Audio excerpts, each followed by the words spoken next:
warahmatullahi wabarakatuh. Perkenalkan, nama saya Supri Hatun dengan stambuk P101212238 dari kelas B. Di sini saya akan menjelaskan sedikit tentang konsep dasar ekologi pangan dan gizi, di mana dosen pengampunya itu Dr. Jamaluddin Sakung MKes. Baik, yang pertama itu ada konsep dasar. Nah, sistem adalah rangkaian komponen yang saling berkaitan menuju suatu tujuan yang sama. Contohnya, tubuh manusia merupakan suatu sistem organ komponen jaringan, organ saraf, pembuluh darah, dan sebagainya, dengan tujuan menjaga keseimbangan fungsi tubuh. Kemudian ada sistem pangan dan gizi. Nah, mempunyai tujuan meningkatkan dan mempertahankan status gizi masyarakat dalam keadaan optimal. Kemudian pengertian sistem pangan dan gizi. Sistem pangan dan gizi adalah suatu rangkaian masukan, proses dan keluaran sejak pangan masih dalam tahap produksi, seperti berupa bahan primer dan olahan, sampai dengan tahap akhir, yaitu pemanfaatan dalam tubuh manusia yang diwujudkan oleh status gizi. Hal ini berarti dalam sistem tersebut terdapat serangkaian komponen, yaitu produksi, ketersediaan pangan, distribusi, konsumsi, dan gizi.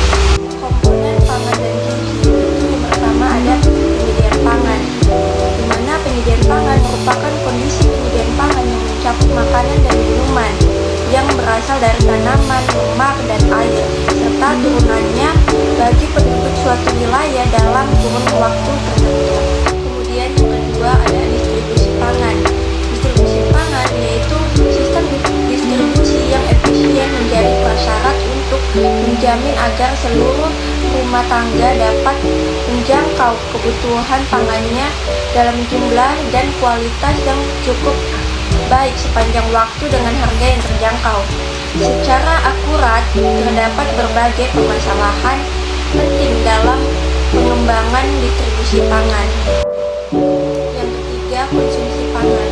Konsumsi pangan adalah jenis dan jumlah pangan yang dimakan oleh seseorang dengan tujuan tertentu pada waktu tertentu. Nah, konsumsi pangan dimaksudkan untuk memenuhi kebutuhan individu secara biologi, psikologis maupun sosial.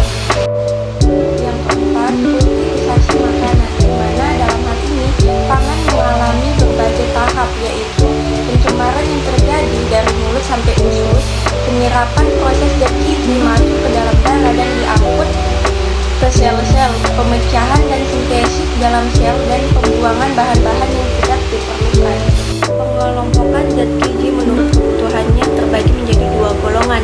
Yang pertama, makronutrien dan mikronutrien, di mana makronutrien merupakan komponen terbesar dari susunan diet, berfungsi untuk menyuplai energi dan zat-zat esensial seperti pertumbuhan sel atau jaringan, pemeliharaan aktivitas tubuh seperti karbohidrat, lemak, protein, makromineral, dan air. Sedangkan mikronutrien itu contohnya seperti karbohidrat, glukosa serat, lemak seperti omega 6, omega 3, protein, mineral, vitamin, vitamin A, vitamin D, vitamin E, vitamin K, dan yang terakhir air.